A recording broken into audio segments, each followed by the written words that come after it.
अभूतपूर्व ऊर्जा का संचार करता है जब लोग देखते हैं कि 5 सदियों की मनोकामना और मनोरथ पूर्ण हुआ जब प्राण प्रतिष्ठा हुई। और प्राण प्रतिष्ठा के साथ साथ जगत प्रतिष्ठा भी हुई भारत की। सत्य सनातन धर्म अधिष्ठित शुभ मंगल बेला आई, भारत माँ की जगत प्रतिष्ठा यज्ञ पताका लहराई। और अब से थोड़ी देर बाद ध्वजारोहण होगा। और भारत माता के ही स्वरूप को भी अन्नपूर्णा के स्वरूप में देखा जाता है। पौराणिक रूप से अन्नपूर्णा माता का मंदिर यहाँ परिसर में स्थापित किया गया है।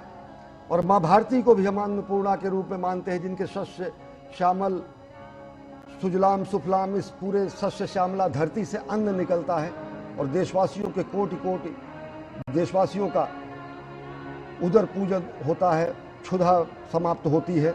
और कहा गया है कि अन्नपूर्णा भारत माता जग के सब दुख दैन्य मिटाएं, अर्पित कर दे मातृभूमि को तन मन धन और प्राण को। अन्नपूर्णा माता के रूप में भारत माता भी है अन्नपूर्ण। और देखिए ये विह्वल हैं लोग, राम धुन पर, वहाँ पर चलने वाले भजन पर, वहाँ पर चलने वाले संगीत पर लोग आह्लादित हैं, क्योंकि ये ऐसा युगांतकारी क्षण है जिसकी वर्षों से लोगों की प्रतीक्षा थी। श्रमजीवी भी हैं, अवधपुर के लोग भी हैं, पूर्वांचल के लोग भी हैं, विशिष्ट जन भी हैं। और राम के दरबार में तो खैर कोई विशिष्ट नहीं रहता। भगवान श्री राम के दरबार में समत्व और ममत्व का ही बोध होता है। और भाव विह्वल कर देने वाली ये तस्वीरें आप देख रहे हैं श्री राम मंदिर अयोध्या धाम से। अश्विनी, हमारे संविधान की मूल प्रति में भी ये जो राम दरबार है उसकी छवियां अंकित हैं। ऐसा भी कहा जाता है कि जो मूल प्रति है उसमें भगवान श्री राम पर नीति निर्देशक तत्व पे अगर देखें तो राम कथा वर्णित है, भगवान बुद्ध वर्णित है। और उसको समादृत स्थान से, समादृत रूप से संविधान के मूल स्वरूप में उसको अवस्थित किया गया था और कैलीग्राफी की गई है। वो मूल प्रतियां संरक्षित भी है, लेकिन कालांतर में जो एक ब्लैक एंड व्हाइट स्वरूप आया संविधान का, उनमें उन आलेखों को कहीं ना कहीं हटाया गया। तो निश्चित तौर से राम अगर देखें तो संपूर्ण भारत की चेतना है। भगवान श्री राम केवल सनातन धर्म के आराध्य ही नहीं, राम नाम भी है, राम अभिवादन भी है, राम जीवन भी है, राम वृत्ति भी है। और प्रधानमंत्री नरेंद्र मोदी ने एक बार बहुत पहले एक कविता लिखी थी, मैं उसका उद्धरण करना चाहूँगा। प्रधानमंत्री नरेंद्र मोदी ने लिखा कि राम व्यक्ति को नहीं वृत्ति को प्राप्त संज्ञा है। राम हमारा चिंतन, दर्शन, प्रीति, प्रकृति और प्रज्ञा है। राम चिरंतन जीवन मूल्यों का स्वर्णिम शिखर है। राम हमारी संस्कृति का सारस्वत हस्ताक्षर है। राम हमारा धर्म, हमारा कर्म, हमारी गति है। राम हमारी शक्ति, हमारी भक्ति, हमारी स्तुति है। बिना राम के आदर्शों का चरमोत्कर्ष कहाँ है? बिना राम के इस भारत में भारतवर्ष कहाँ है? तो भारतवर्ष के प्रतीक के रूप में, भारत भारतीयता के तेजपुंज के रूप में भगवान श्री राम है। राम नाम भी है, राम सब में है, राम सबके हैं और सबके राम और सब में राम की दृष्टि को ही सनातन संस्कृति स्थापित करती है। सनातन संस्कृति जो किसी का भेदभाव नहीं करती है, सनातन संस्कृति में जहाँ पर ममत्व और समत्व का बोध होता है और लोग विह्वल हैं, आह्लादित हैं, ऊर्जस्वित हैं, नृत्य कर रहे हैं, गायन कर रहे हैं और उस क्षण का इंतजार कर रहे हैं अजय कि जब मंदिर के उत्तुंग शिखर पर हमारा केसरिया लहराएगा और जहाँ पर सूर्य, कोविदार वृक्ष और साथ ही साथ ओम का अंकन हुआ है, वो पवित्र ध्वजा आज संपूर्ण सिद्धि के रूप में, पूर्णता के रूप में, मंदिर निर्माण के संपूर्णता के प्रतीक के रूप में स्थापित होगा। ये छत्र देख रहे हैं, जो छत्र है, ये छत्र कहीं ना कहीं ऐसा छत्र है जो लोगों को अभीत करता है, जो लोगों को निर्भय करता है। ये ऐसा छत्र है जो रामराज की संकल्पना को लोगों के सामने रखता है। और ये वो ऐसा छत्र है जो ये बताता है कि हमारे संचय में था दान, अतिथि थे सदा हमारे देव, वचन में सत्य, हृदय में तेज, प्रतिज्ञा में रहती थी टेव। भगवान राम ने अगर प्रतिज्ञा की कि निश्चरहीन करो मही, भुज उठाए प्रणकीन, तो निश्चरहीन उन्होंने समूची धरती को किया और रामराज की स्थापना की। भगवान श्री राम ने अगर प्रण किया कि राक्षसों का नाश होगा, धर्म की स्थापना होगी, तो उसको उन्होंने किया। तो वचन में सत्य, हृदय में तेज, प्रतिज्ञा में रहती थी टेव, वही है रक्त, वही है देश, वही साहस है, वैसा ज्ञान, वही है शांति, वही है शक्ति, वही है हम दिव्य आर्य संतान। तो आर्यावर्त में आज दिव्य आर्य संतान की इस उत्तुंग शिखर पर ध्वजारोहण का समय नजदीक है। करीब 10 मिनटों का समय शेष रह गया है जब अभिजीत मुहूर्त प्रारंभ होगा 11:55 पर, और उसके बाद जो भगवान श्री राम लला के मंदिर के शिखर पर दंड है उसमें धर्मध्वज की प्रतिस्थापना की जाएगी। सीधी तस्वीरें आप देख रहे हैं श्री अयोध्या धाम से।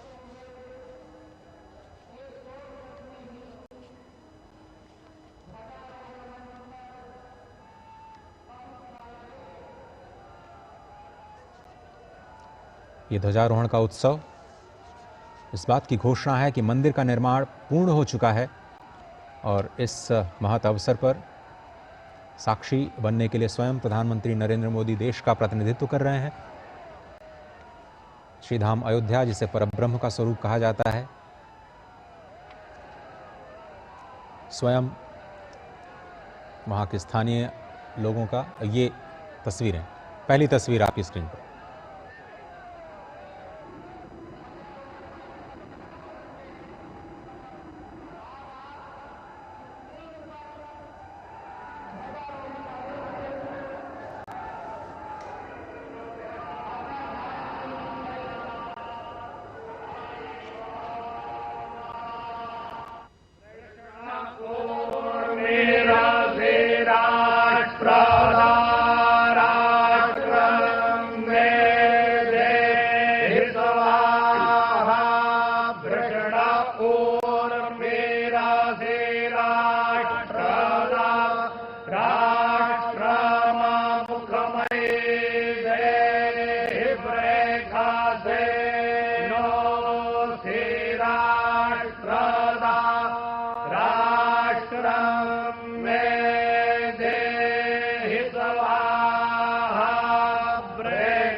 ये अलौकिक क्षण के साक्षी बने हैं।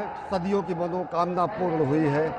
मंदिर के उत्तुंग शिखर पर केसरिया भगवा ध्वज लहराया है। कोविदार वृक्ष, ओंकार नाम और भगवान सूर्य के साक्षात स्वरूप को यहाँ पर अंकित किया गया है। सत्य सनातन शाश्वत मूल्यों का यह अमर प्रमाण, आर्यावर्त से हिंद देश के ध्वज को कोटि प्रणाम। भगवा ध्वज है अखिल राष्ट्र गुरु, शत शत इसे प्रणाम। लेकर भगवा ध्येय मार्ग पर बढ़े चले अविराम। और ये पूर्णता का शंखनाद किया जा चुका है। ओम पूर्णमदः पूर्णमिदं पूर्णात् पूर्णमुदच्यते पूर्णस्य पूर्णमादाय पूर्णमेवावशिष्यते। संपूर्ण विश्व में शांति का संदेश ये उद्घोष कि ये परब्रह्म परमात्मा भी पूर्ण है, जो यहाँ है वो भी पूर्ण है, क्योंकि ये पूर्ण से ही उत्पन्न होता है और पूर्ण को अगर पूर्ण से बाहर निकाला जाए तब भी पूर्ण ही बचता है। यही सनातन का मूल है। सनातन अक्षुण्ण है, सनातन कभी नष्ट नहीं हो सकता है और इसीलिए उसको सनातन कहा गया है। उस पूर्ण में से पूर्ण भी निकाल लिया जाए तो भी वो पूर्ण ही बचता है और इसीलिए कभी इसका क्षय नहीं होता है। और इसी अक्षय संस्कृति का ध्वजवाहक प्रधानमंत्री नरेंद्र मोदी इस वक्त उन ऐतिहासिक पलों के साक्षी बनने के बाद उपस्थित समारोह को संबोधन के लिए प्रस्थान करते हुए मंच पर आ रहे हैं। जब भारत भारतीयता के संवाहक के रूप में प्रधानमंत्री यहाँ हैं।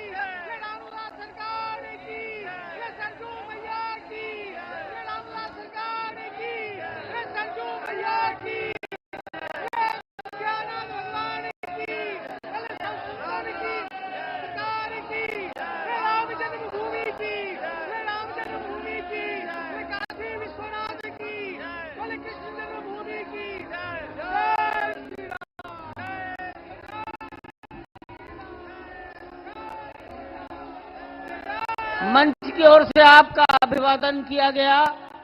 अब माननीय मुख्यमंत्री महोदय योगी आदित्यनाथ जी, प्रधानमंत्री जी और सरसंघ चालक जी के सम्मान में उनको कुछ भेंट करेंगे।